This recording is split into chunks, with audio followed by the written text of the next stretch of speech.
In the midst of what should have been an unforgettable memory, for a group of 16-year-old high school students on an overnight field trip, a dream turned into a nightmare. Far from the typical misadventures of teens, this tragic tale unfolds during the fatal breakdown of the Sewol Ferry Accident on April 15, 2014. What started as an exciting journey to the beautiful island of Jeju became a harrowing ordeal to a series of decisions that sealed the fate of hundreds. Join us as we unravel the story of the devastating breakdown of the Seawall Ferry, as poor decisions and communication failures transform a dream trip into a haunting disaster for Danwin High School students. This is the gripping story of the Sewol Ferry tragedy that changed lives forever. The Sewol Ferry, a vessel designed to carry passengers and cars, encountered a catastrophic event that led to its capsizing. Departing from the port of Incheon and en route to the southern resort island of Jeju, the ferry carried 476 people, including 300 school students. The day took a devastating turn when the ferry collided with rocks, causing it to tilt dangerously. Distress signals were sent, prompting a major rescue operation involving dozens of Coast Guard and Navy vessels, along with 18 helicopters. In the midst of the chaos, initial reports suggested that 368 people had been rescued.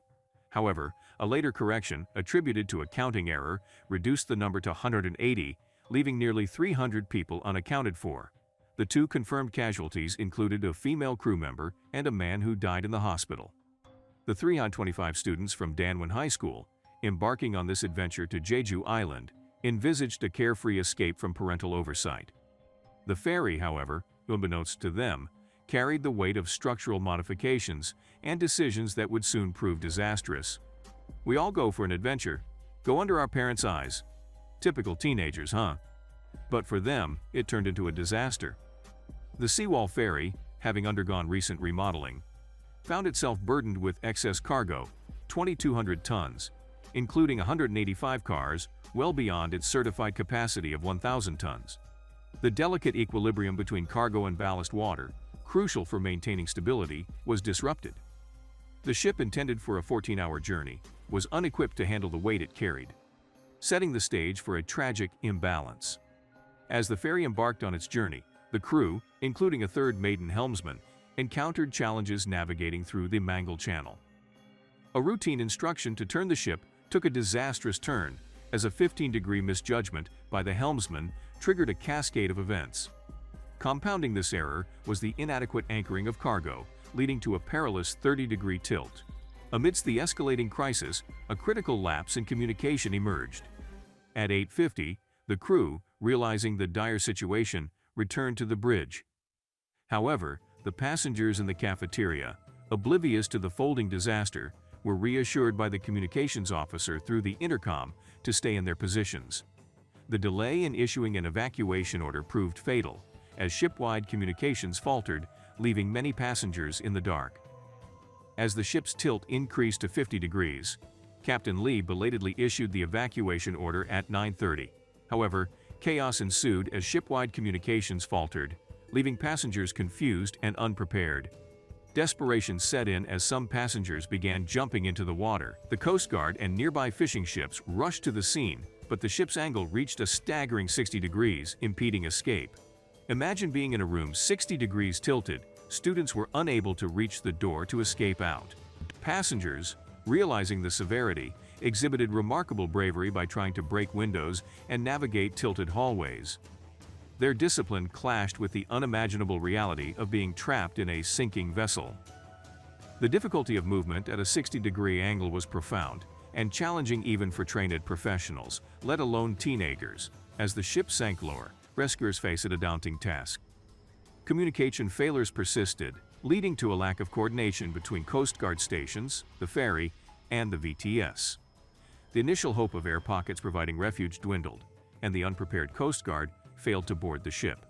Tragically, only 172 individuals were rescued between 9:30 and 10:15, leaving over 300 passengers, including heroic crew members, to face an underwater fate. Survivors, recounting the harrowing experience, spoke of a sudden thumping sound and the ship coming to a halt. The vessel began tilting, compelling passengers to secure themselves as it continued listing. Distressed passengers described the urgency of putting on life jackets and jumping overboard. Lim Hyung-min, a rescued student, vividly recalled hearing a loud thump before the sinking began. However, amid the tragedy, reports emerged of conflicting instructions from the crew. Passengers claimed that crew members, including the captain, had repeatedly instructed them, particularly the students, to stay in their cabins. This decision to remain in the cabins became a focal point of investigations, as it was believed to have contributed to the high number of casualties. As investigations unfolded, authorities discovered that the ferry had been illegally modified to carry more passengers and cargo than its legal limit. The ship was also licensed based on falsified documents, revealing a blatant disregard for safety regulations. A government investigation concluded that a lax regulation, poor safety inspections, and a slow and poorly coordinated Coast Guard response were contributing factors to the disaster. The tragedy was deemed man-made, with top-level officials accused of prioritizing profit over safety. Critical points highlighted in the investigation report included the need for proper ship licensing, adherence to cargo limits, rigorous safety checks by relevant authorities, a faster Coast Guard response, and timely evacuation orders from the captain. In the aftermath of the disaster, legal proceedings took center stage as Captain Lee Jun-seok and several crew members faced charges related to the incident. The most severe charge, homicide through willful negligence, carried the potential for the death penalty. President Park Geun-hye, prior to the trial, publicly condemned the crew's actions, equating their decision to abandon ship with murder. Alongside Captain Lee, 14 crew members were found guilty of various charges, including negligence. Their sentences ranged from 5 to 20 years in prison. The victims' families, devastated by the verdict, issued a statement expressing their belief that justice had failed. One mother's anguished cry captured the prevailing sentiment. "It's not fair. What about the lives of our children?" Yuga Young, a 17-year-old student at Danwin High School, recalls the day that shook the nation years ago. Yu is one of the 75 who survived the Sewol Ferry disaster. The other 325 students did not return. Everyone was at the cafeteria that morning, and suddenly we realized that the plates and desks were tilted, she writes in her essay.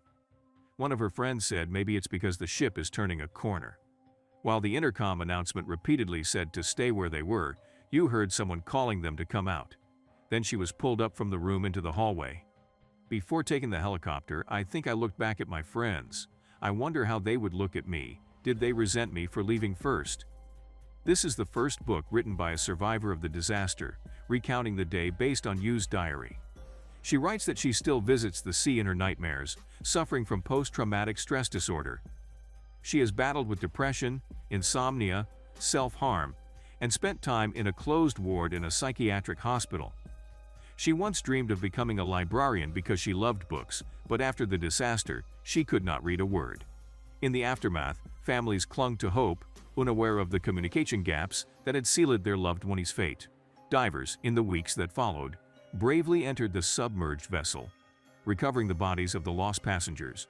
A wave of accountability swept through, holding crew members, company officers, and government officials responsible for the preventable tragedy.